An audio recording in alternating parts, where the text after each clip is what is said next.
Hi friends, எல்லாருக்கும் வணக்கம். இன்றைக்கி வந்து வெள்ளரிக்காய் வறுவல் பண்ண போகிறோம்.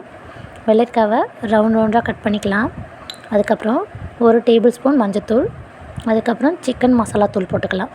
சிக்கன் மசாலா தூள் ஏன் போடுறோம் அப்படின்னா நல்லா வாசனையாக இருக்கும். அதுக்கப்புறம் மிளகாத்தூள், அப்புறம் தேவையான அளவுக்கு உப்பு போட்டுக்கலாம்.